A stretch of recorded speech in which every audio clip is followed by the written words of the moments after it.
የዛሬዋ ሀገር ከአውስትራሊያ በሰሜን በኩል በብዙ ኪሎ ሜትሮች ርቃ በደቡብ ፓሲፊክ ውቅያኖስ ልብ ውስጥ ያለች ምድር ከተራሮች፣ ደኖች እና እንደ ቀንድ ከተበተኑ ደሴቶች የተሰፋችው ሀገር። ከፍተኛ ተራሮች በውስጧ እንደ ግድብ የሚቆሙ ሲሆኑ በታችኛው ክፍል ደግሞ አስደናቂ እጽዋት እና የእንስሳት ዓለም ይገኛል። ይህ ቦታ በመሬትና በአየር ንጽህናው ምክንያት በሰው ልጅ ያልተነካ የተፈጥሮ መንገድ ነው። የእስያ አህጉር ደቡብ ምስራቃዊ ጫፍ የኢንዶኔዥያ ብቸኛ የውሃ ድንበርተኛ ሀገር። አንድ ጎሳ የሌላን ሰው ስጋ የሚበላበት አስገራሚው ሀገር ፓፑዋ ኒው ጊኒ ወይም በተለምዶ የምናውቃት ፓፑዋ። ፓፑዋ በሁለት ትከፈላለች። በምዕራብ የኢንዶኔዥያ ግዛት የሆነው ዌስት ፓፑዋ እና በምስራቅ ራሷን የቻለችው ፓፑዋ ኒው ጊኒ። ይህቺ ደሴት የዝቅተኛ መሬት አቀማመጥ ያላት ስትሆን የፓሲፊክ የእሳት ቀለበት ወይም ሪንግ ኦፍ ፋየር ተብሎ የሚጠራው የእሳተ ገሞራ ሰንሰለት ስር ትቀመጣለች።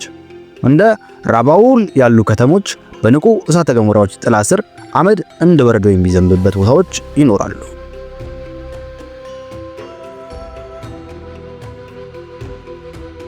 ከፍተኛ ተራራዎች ዘሃይላንድስ በመባል የሚታወቁት ደሴቲቱን እንደ አከርካሪ ይዘረጋሉ።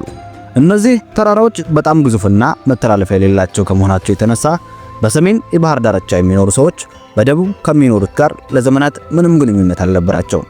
ይህ መገለል ነው የሀገሪቱ ታላቅ ሀብት ማለትም የባህል ብዝሃነትን የፈጠረው። ታሪክ እዚች ምድር ላይ ከባድ አሻራ ጥሏል። በሁለተኛው የዓለም ጦርነት ወቅት ይህቺ ውብ ደሴት በማይታሰብ ሁኔታ በጃፓን ኤምፓየር እና በተባባሪ ኃይሎች መካከል በተካሄዱት እጅግ ደም አፋሳሽ ጦርነቶች አንዷ ፓፑዋ ነበረች።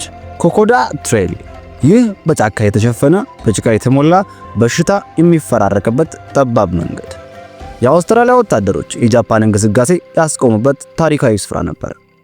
ዛሬም ቢሆን የዛገ የጦር መሳሪያዎች፣ የወደቁ አውሮፕላኖች እና የጠፉ የወታደሮች አጽም በዚህ ጫካ ውስጥ ተበታትነው ይገኛሉ። ነገር ግን ከዓለም ጦርነት በፊት ትልቁ የታሪክ ክስተት የተከናወነው በ1930ዎቹ ነው። አውስትራሊያውያን የወርቅ አሳቾች ሚኪ ሊሂ እና ዳን ሊሂ የተባሉ ወንድማማቾች ወደማይታወቁት የሃይላንድስ ተራሮች ሲገቡ ዓለምን ያስደነገጠበት ግኝት አገኙ።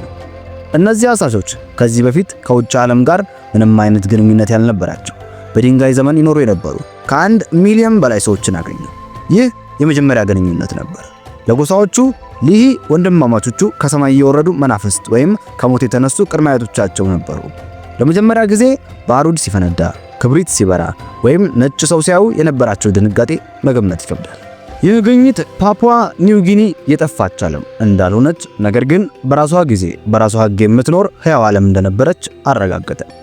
የሰው ልጅ የባህል ብዝሃነት መለኪያ ቋንቋ ከሆነ ፓፑዋ ኒው ጊኒ የዚች ፕላኔት ዋና ከተማ ናት። ከ850 በላይ የተለያዩ ቋንቋዎች በአስገራሚ ቅርጽና አነጋገር ይነገሩባታል። በአንድ ሸለቆ ውስጥ የሚኖሩ ሰዎች ከወንዙ ማዶ ካሉ ጎረቤቶቻቸው ጋር ለመነጋገር በምልክት ወይም ቶክ ፒሲን በተባለው የጋራ ቋንቋ መጠቀም አለባቸው። ይህ የቋንቋ ብዝሃነት እጅግ አስደናቂ የሆኑ ባህላዊ እምነቶችን ፈጥሯል። ለምሳሌ የሁሊ ዊግመን ጎሳን እንውሰድ። በሃይላንድስ የሚኖሩት እነዚህ ተዋጊዎች ክብራቸውን እና ማዕረጋቸውን በያዙት ዊግ ወይም የፀጉር ባርኔጣ ይለካሉ። ይህ ግን ተራ ባርኔጣ አይደለም። ወጣት ወንዶች የዊግ ትምህርት ቤት ገብተው ለወራት ወይም ለዓመታት ፀጉራቸውን ያሳድጋሉ። በልዩ የአመጋገብ ስርዓትና በአስማት በመታገዝ ፀጉራቸውን ሲያድግ ቅርጽ አስይዙ ይባላሉ። የራሳቸውን ፀጉር ቆርጠው ወደ እነዚህ አስገራሚ ስርዓት ዊጎች ይለውጡታል። ወይም የአሳሮ መድመን ቡድን ናቸው። በአፈታሪክ መሰረት የአሳሮ ጎሳ አባላት በጠላት ተሸንፈው ወደ አሳሮ ወንዝ ሸሹ። ፀሐይ ስትዘልቅ ከወንዙ ዳር ካለው ነጭ ጭቃ ተለውሰው ብቅ አሉ። ጠላቶቻቸውም እነዚህ በጭቃ የተሸፈኑ ፍጡራን የሟቾች መናፍስት መስለዋቸው በፍርሃት ሸሹ። ከዚያን ጊዜ ጀምሮ የአሳሮ ሰዎች ይህን ዕለት ለማስታወስ ሰውነታቸውን በነጭ ጭቃ ይለጥፋሉ፣ አስፈሪ የሸክላ ጭንብሎችን ያደርጋሉ እና እንደ መንፈስ ቀስ ብለው እየተንቀሳቀሱ ጠላቶቻቸውን ያስፈራሉ። ይህ ሁሉ ባህል የሚታይበት ትልቁ መድረክ ሲንግ ሲንግ ይባላል። በመቶዎች የሚቆጠሩ የተለያዩ ጎሳዎች እጅግ በሚያስደንቁ አልባሳት በገነት ወፍ ላባዎች አጊጠው በቀለም ተለውሰው የየራሳቸው ጭፈራና ዝማሬ የሚያቀርቡበት ዓመታዊ ፌስቲቫል ነው። ይህ ውበት የኩራት እና የማንነት ማሳያ ነው። ከሃይላንድስ ተራራዎች ወርደን ወደ ፓፑዋ ኒው ጊኒ ትልቁ ወንዝ ወደ ሴፒክ ወንዝ እንጓዛለን። ይህ ወንዝ መንገድ ነው፣ ምግብም ነው፣ ሕይወትም ነው እና አምላክም ነው። እዚህ የሚኖሩት ሴፒክ ህዝቦች ሕይወታቸው ከወንዙ ገዢ ጋር ከአዞ ጋር የተሳሰረ ነው። በአፈ ታሪኮች መሰረት የሰው ልጅ ከአዞ እንደተገኘ ያምናሉ። ይህ እምነት ለማክበርና የወንድነት ብቃታቸውን ለማሳየት የአዞ ጠባሳ የተባለ እጅግ አሳማሚ ስርዓትን ይፈጽማሉ። ወጣት ወንዶች ለሳምንታት ከጎጇቸው ሳይወጡ ከቆዩ በኋላ በልዩ ባለሙያዎች ሰውነታቸው በሙሉ በተለይም ጀርባቸው፣ ደረታቸው እና ክንዳቸው እንደ አዞ ቆዳ እንዲመስል በጥቃቅን ስለታም ምላጭ ይቆረጣል። ቁስሉ እንዲያመረቅዝና ሲድን የአዞ ቆዳ የሚመስል ጠባሳ እንዲተው ጭቃና የዛፍ ዘይት ይቀቡታል። ይህን ስቃይ በመታገስ ከወጣትነት ወደ ሙሉ ወንድነት ወደ አዞ ሰውነት መሸጋገርን ያመለክታል። ስቃዩን መቋቋም የቻለ ሙሉ ሰው ሆኖ አይቆረጥም ይባልለታል። ከወንዞች ባሻገር በደሴቲቱ ላይ እጅግ አስገራሚ ክስተት አለ፣ የካርጎ አምልኮ። ይህ ክስተት የጀመረው በሁለተኛው የዓለም ጦርነት ወቅት ነው። የአሜሪካና የአውስትራሊያ ወታደሮች በደሴቲቱ ላይ ሲሰፍሩ የአካባቢው ነዋሪዎች ከዚህ በፊት አይተውት የማያውቁትን ነገር አዩ። ግዙፍ የብረት አዕዋፍ አውሮፕላኖች ከሰማይ ይወርዳሉ፣ ካርጎ ጭነት ይጥላሉ፣ የታሸገ ምግብ፣ ልብስ፣ ድንኳን እና የጦር መሳሪያ። ወታደሮቹ ምንም አይነት ሥራ ሲሰሩ አይታዩም ለአካባቢው ነዋሪዎች። ነገር ግን እነዚህ ሀብቶች ከሰማይ ይወርዱላቸዋል። ወታደሮቹ ሲሄዱ ካርጎ ቆመ። በዚህም አንዳንድ ጎሳዎች ካርጎ መለኮታዊ እንደሆነ ከቅድመ አያቶቻቸው የተላከ ስጦታ እንደሆነ፣ ነጭ ወታደሮች ግን መንገዱን እንደዘጉባቸው ማመን ጀመሩ። ስለዚህ ካርጎን መልሶ ለመጥራት ወታደሮቹ ያደርጉ የነበረውን መኮረጅ ጀመሩ። ከእንጨትና ከገለባ የአውሮፕላን ማኮብኮቢያ ሰሩ። ከቀርከሃ ራዲዮ እና አንቴና ቀርጸው የማይገባቸውን ቋንቋ እያመተመቱ መመሪያ ያስተላልፋሉ። ከእንጨት የተሰሩ ጠመንጃዎችን ይዘው እንደ ወታደር ይሰልፋሉ።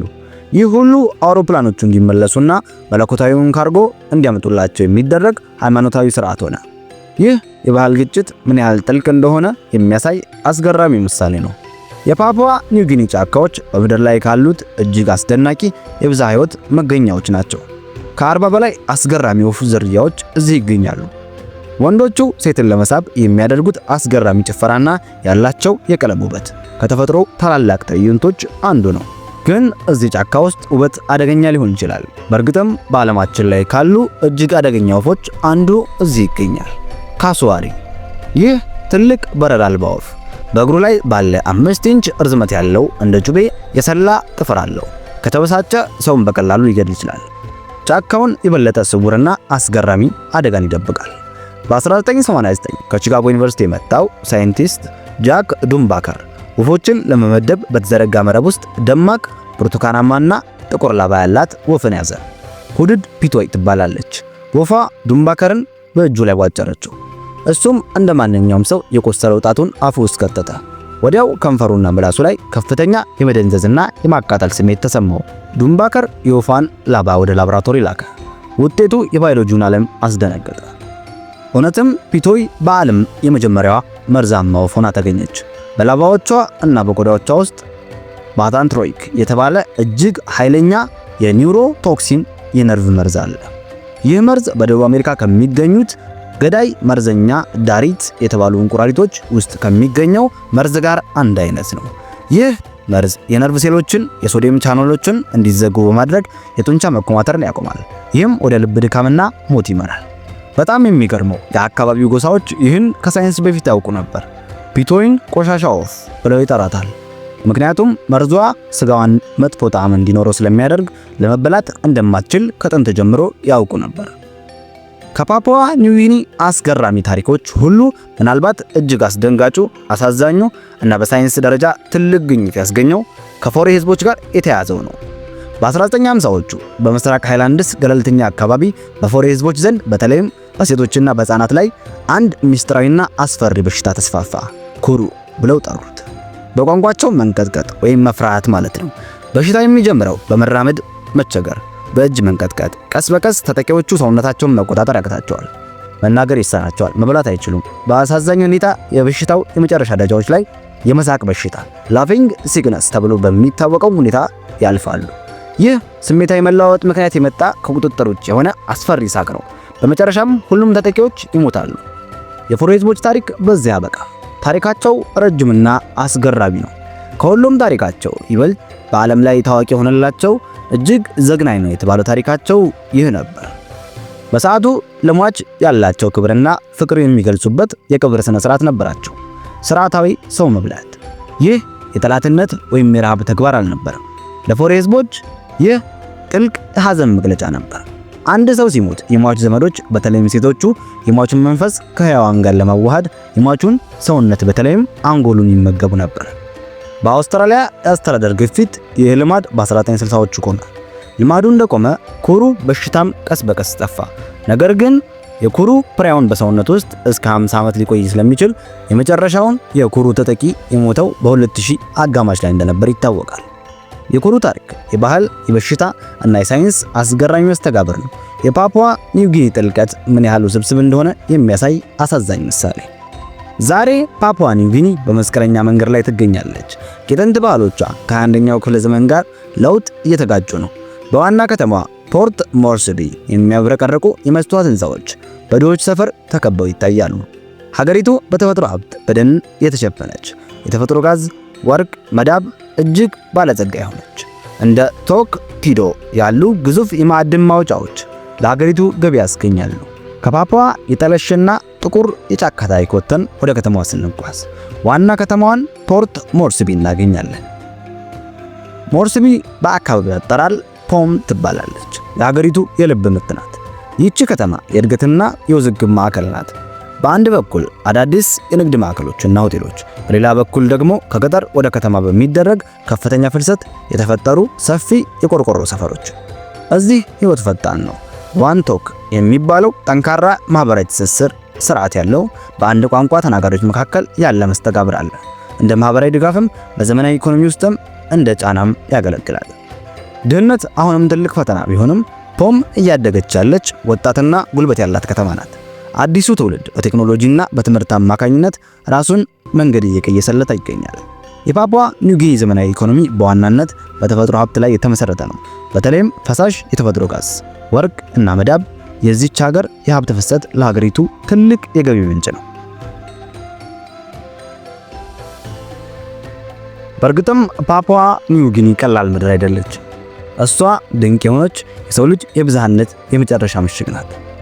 እሷ የቀራኔዎች ምድር፣ የመርዛማ ወፍ መኖሪያ፣ የድንቅ ታሪክ መገኛ ናት። ዓለም እየጠበበ ባህሎች እየተዋሃዱ ባሉበት ዘመን ፓፑዋ አሁንም ያልተፈቱ ምስጢሮችን፣ ያልተነገሩ ታሪኮችን፣ ያልተሰሙ ዓለማት ላይ እንዳሉ የማይታወቁ ብዙ አስገራሚ ነገሮችን ይዛለች። እሷ የትላንትናችንን ሕያው ማስታወሻ እና ምናልባትም የነገዋ ትልቅ ጥያቄ ናት። የዛሬው ታሪካችን በዚያ በቃ። ሰብስክራይብ በማድረግ ቤተሰብ ይሁኑ። እናመሰግናለን።